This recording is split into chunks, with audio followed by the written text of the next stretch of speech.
যদিও আমি শাওনের গানটা শুনিনি, আমি শুনেছি পৃথার গানটাই। রণজয় অসম্ভব ভালো কাজ করেছেন এবং আমি জানি ওই গানটাও কারণই ওকে শাওনের গান আলাদা করে অন্য শুনেছি। সুন্দর এবং একদম নতুন কাজ দেখলেই সব। আমি সবসময় নাচবে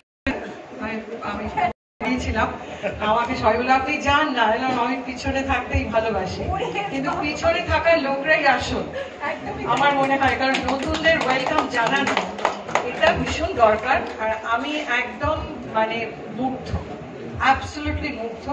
আমাকে উনি পাঠিয়েছিলেন, ও প্রথমে আমি বলি ওকে যে এডেলওয়াইজ, British এডেলওয়াইজ of Bengali cinema and Indian cinema. তো সবাই ভীষণ গুণী, উনি ভীষণ ভালো কাজ করেন ইন্ডাস্ট্রিজ আর ইন্ডোনেশিয়ার লোককে আমি দেখতে নাচেন এবং সকলকে আমি অভিনন্দন জানাচ্ছি। আমাকে একটু আগে আমাকে বাড়িতে কেউ জিজ্ঞেস করলেন যে আপনি কিভাবে অ্যাটাচড, তা আমি বললাম যে আই এম অ্যাপ্রিশিয়েটেড। অ্যাপ্রিশিয়েটেডের সবচেয়ে বেশি গুরুত্ব আমার মনে হয় মিউজিকে এবং সিনেমায়। Thank you very much. আমি একটা